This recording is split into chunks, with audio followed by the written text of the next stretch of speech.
What's up, guys? This is Memento Mori again with another video about spawn points in Quake Live. This morning I converted Lostworld DM13.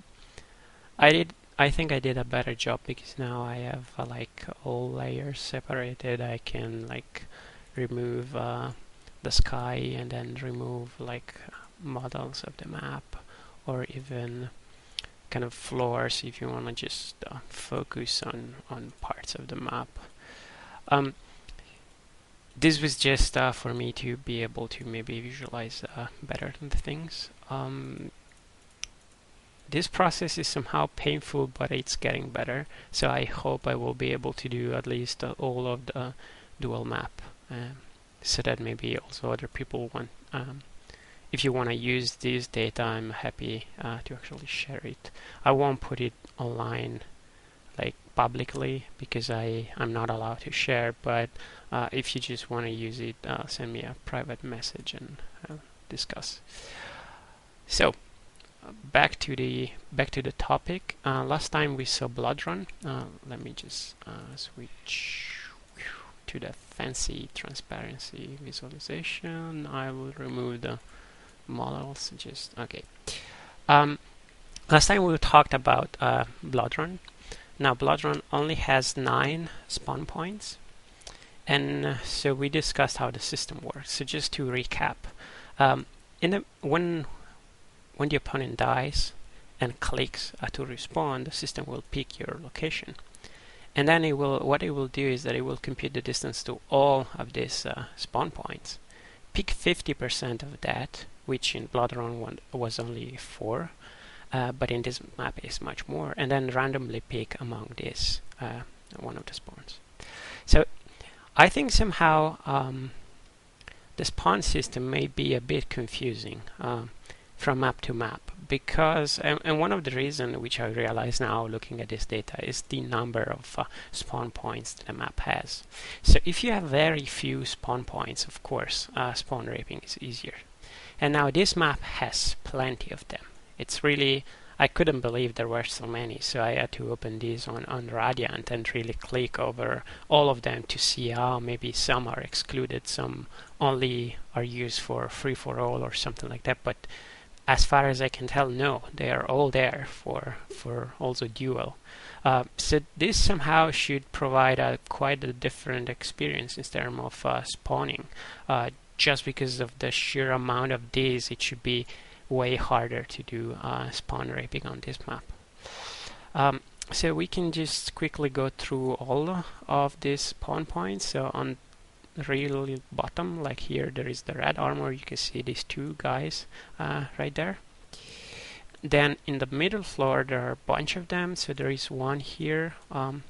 This is close to the bump pad that brings you to the plasma gun up here and to the shards on the upper level. There is one here where the shotgun is, and also the bump pad to go up to the mega.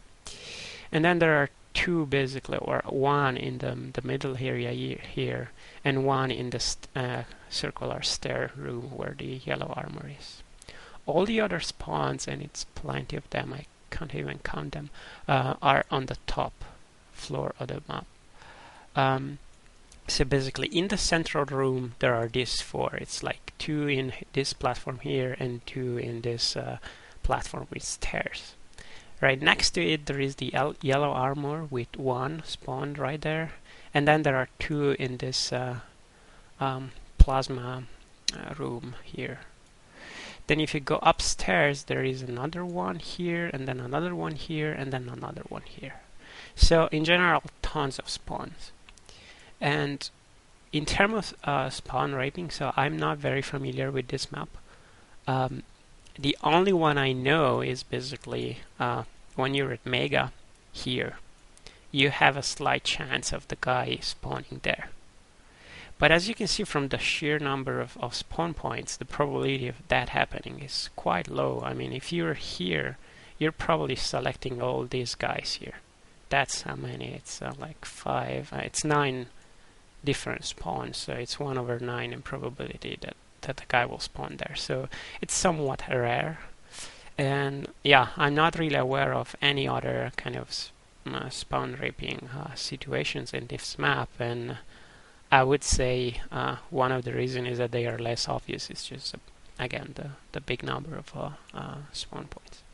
So to me, this somehow look like a bad design decision. So I'm sure this was, it's kind of a historical reason.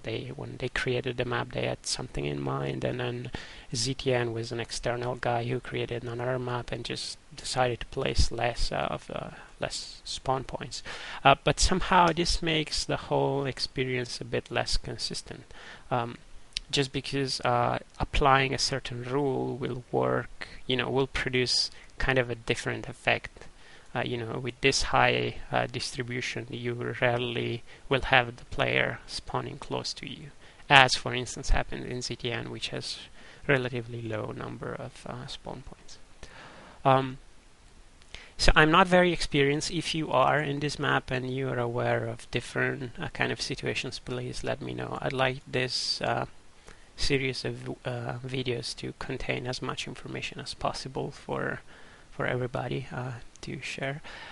So just let me know. So this was Memento Mori, and thank you for watching.